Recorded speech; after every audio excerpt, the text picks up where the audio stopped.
in upstate New York, right on the Hudson River. And this year, I went on a hiking retreat through this beautiful countryside. I did not take this walking stick with me. This lives here at the church for when we teach about Moses and the parting of the Red Sea.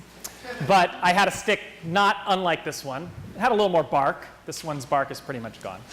And for the last 4 days, I've been hiking these trails up mountains and along rivers with 7 strangers who I'd never met before this week.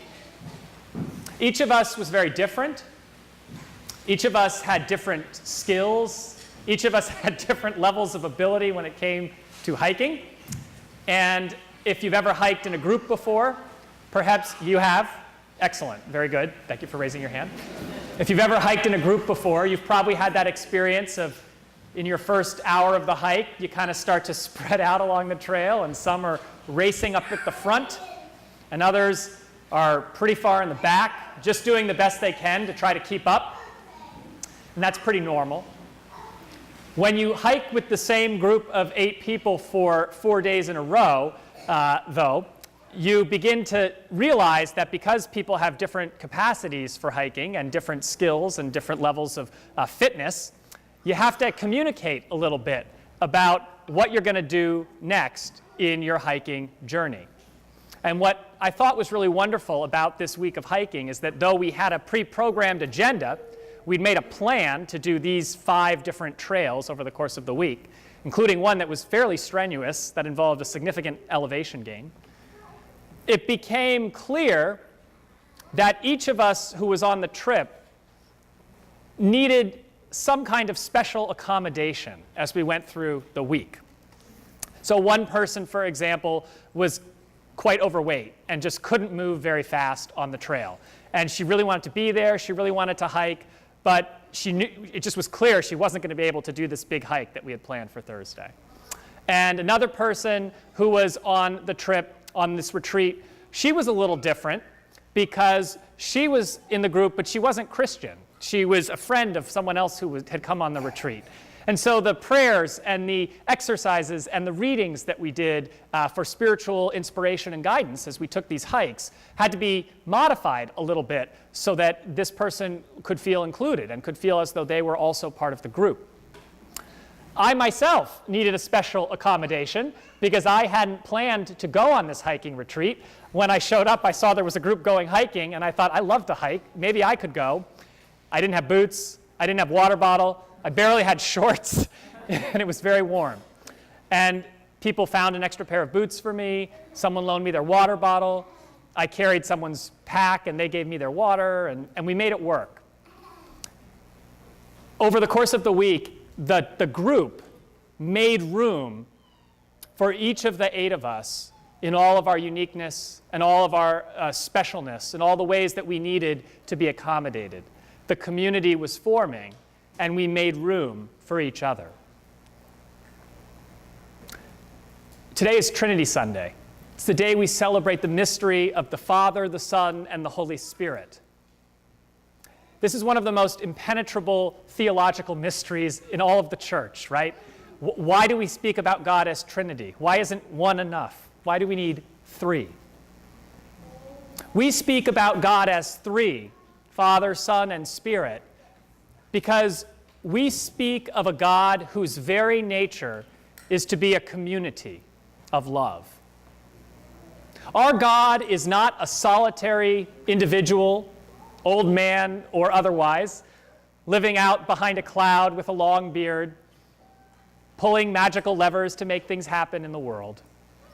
No, our God is a community of 3 beings that are so deeply united as one in love that we call them one. Trinity, 3 persons, 1 being.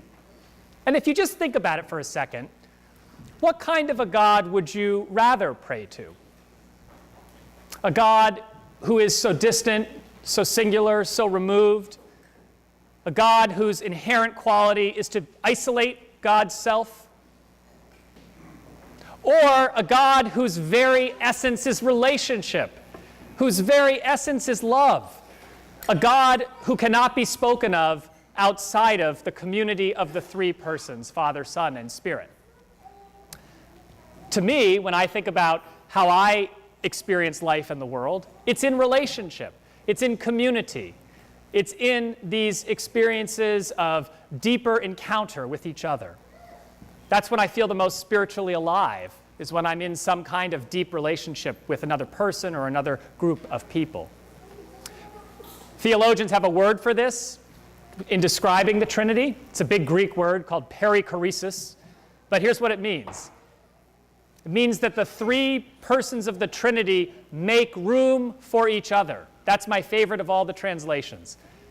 That the Father, the Son, and the Holy Spirit make room for the others in their life. They cannot exist without the others. They don't have an independent existence. And that's the very nature of God. And so that's the very nature of Christian community as well. Whether it's a church, whether it's a community of monks where I was staying in the evenings when I wasn't hiking, or whether it's the family of all the baptized.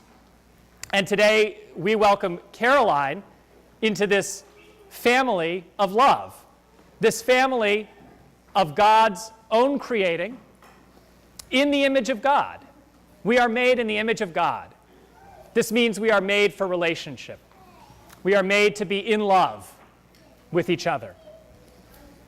Now, I was talking to Brother Peter, who's the head of the hiking retreat, about what it's like to live with other monks, about whether they ever complain about each other, whether each other's faults and foibles get on their nerves, and if so, how do they deal with that? And he said, well, yes, Chris, that happens. And the way that they deal with it is that they work harder and harder to be people who observe what is happening non-judgmentally, who focus harder and harder on noticing what is going on without imposing a judgment on it, without saying, that's bad, or that person chants really off-key. I hate that. And they do it every day. They pray 5 times a day together. If somebody's off, they're really off, and it grates on you. And he said he's working in his own spiritual life on reducing his sense of judgment so that he can be in greater love with his brothers. I like that. I like that a monk, a holy man, is still working on his own spiritual growth. I'm still working on my own spiritual growth. We all are. And I invite you to think about how you can work on your own spiritual growth in a way that makes it easier for your soul to be in love with the other sisters and brothers in your community of Christ. Whether it's this parish, or if you're a guest and a visitor today, your parish at home, or some other community of Christians that you might be part of. So today we're welcoming Caroline into this particular Christian community of love, and through us into the wider Christian family of God, that unique and holy mystery that includes all of us through all space and time. And Caroline will be the newest one in just a moment. When we offer our prayers during the baptism that's about to happen, I invite you to think about the network of relationships that Caroline's going to have in her life, most of which are still a mystery to us today. I invite you to pray that she may develop the strength of spirit to enter into those networks of relationships with graciousness, with a non-judgmental presence, and with an openness to make room for whoever God sends into her life. To make room that the messengers and people and other children and parents and friends that God sends to Caroline may be vehicles by which the Holy Spirit is coming into her life.